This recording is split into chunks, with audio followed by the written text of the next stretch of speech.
आपण मानकु ओडिशा जिला परिक्रमा तरफरु स्वागत जनाऊँ। पुरातन कालरू गाँ गहली रे खेल प्रति युवपीढ़ी माने आग्रह प्रकाश करिथांती।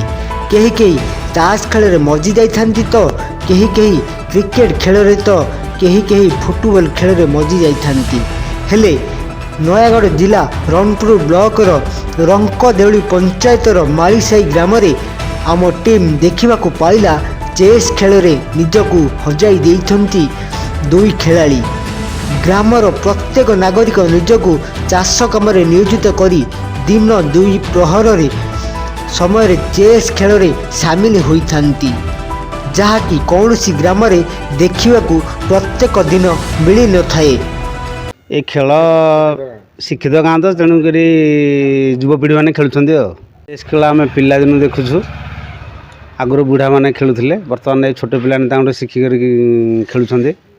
सेहीपरि एही रंकदेउली पंचायतर मालीसाई ग्राम रे उच्च शिक्षित व्यवसायी चाकिरिया और चाषी भाई माने समस्ते एही चेस खेल प्रति आग्रह प्रकाश करिथांती। ये गोटे माइंड खेल, माइंड रो एक्सरसाइज हुए। आम जमी गोटे लुहाटे अच्छी जदि व्यवहार न करवा से अकामी हो कलंक लगे। ठीक है, ब्रेन को जब आम व्यवहार न करवा से भी अकामी हो।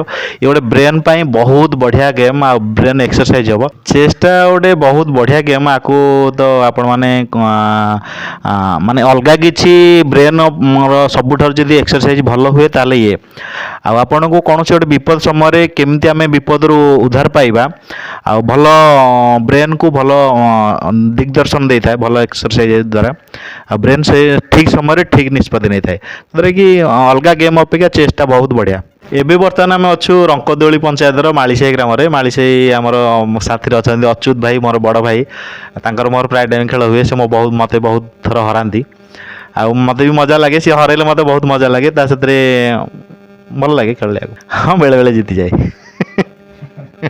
एबे सत कह गले मुझे 4टा गेम जीति, से 3टा गेम जीति आ गोटे 2टा ड्र है। एही चेस खेल रे निजर प्रतियोगी हराइबाकू सदा सर्वदा विपक्ष प्रतियोगी सदा सर्वदा चेष्टा जारी रखिथांती एवं एही ग्रामर युवपीढ़ी मानकर चेस खेल प्रति बहुत आग्रह रहिथिबारु प्रत्येक दिन एही ग्राम रे चेस खेल जारी रही थाए। एही चेस खेल रे प्रत्येक दिन किए हारे किए जीते, हेले प्रत्येक दिन एही चेस खेल प्रति समस्ते आकर्षित होइथांती, कारण निज मस्तिष्कर ज्ञान वृद्धि होइथाए एही चेस खेल रे। तबे आपण मानकु ए वीडियो केमती लागिला निश्चय कमेंट करी जणाबे। एपरि नुआ नुआ वीडियो देखिबा पई आम चैनल को सब्सक्राइब करंतु, लाइक और शेयर करंतु। तेबे आगामी वीडियो रे आपनक साथ निश्चय देखा हबो। रहिली नमस्कार।